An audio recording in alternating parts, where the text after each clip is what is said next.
Welcome to another episode of EBC Insights from the electric bike company. Today we're going to talk about maintenance. So maintenance on an electric bike is kind of like really divided into two. One is the mechanical part and one is the electrical part.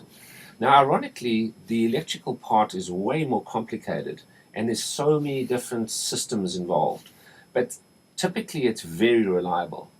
Then you've got the mechanical part, which, as we know, depending on how you ride your bike and which conditions, those can actually break down and need constant sort of upkeep. With the electric bike company, the way that we do that is we make sure that our motor is internally geared, that the motor is powerful enough that it actually can get you from 0 to the legal electric bike limit, which is 28 miles an hour, and that you don't have these external gears. The reason why we don't have external gears, that's the first reason. The second reason, of course, is they take basically 95% of your maintenance on an electric bike are the external gears. So I would strongly suggest that find a bike or build your own bike without external gears. Make sure your internally geared motor is powerful enough to be able to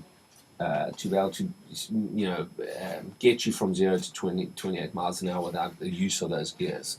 The other thing which I would suggest on the maintenance side is your brakes. You know, a lot of electric bikes that are out there, or people that are building their bikes, have mechanical brakes. And mechanical brakes, even if they're disc brakes with cables, are also susceptible to very high maintenance issues.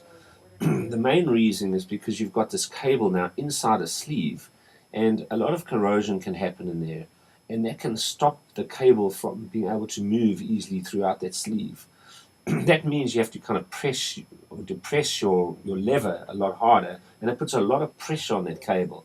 And that cable then actually really needs to be taken out and really needs to be lubricated every so often and put back in, so you make sure that your brakes are moving properly. What we do at the electric bike company, and I'd suggest this strongly, is put hydraulic disc brakes.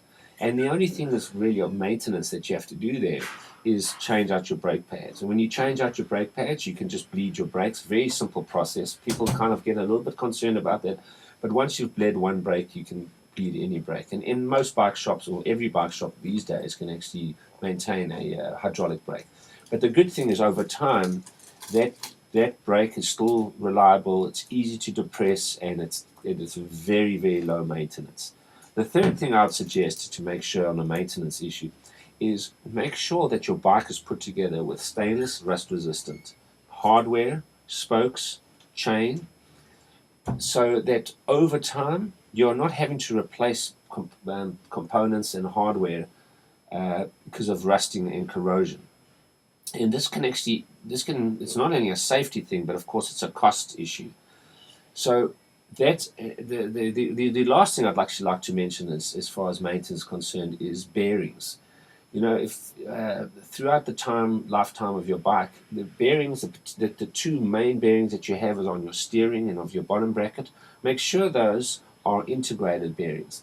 Now, integrated bearings last 10, 20 times longer than exposed bearings. So that'll then also, the initial cost might be slightly higher, but the amount of, you almost have zero maintenance on an integrated bearing. So I hope that helps.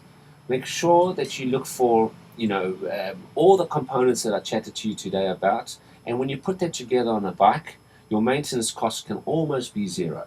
Keep those tires pumped, wear your helmets, be safe, and I hope you found this video informative. If you'd like, subscribe, and we'll see you next time.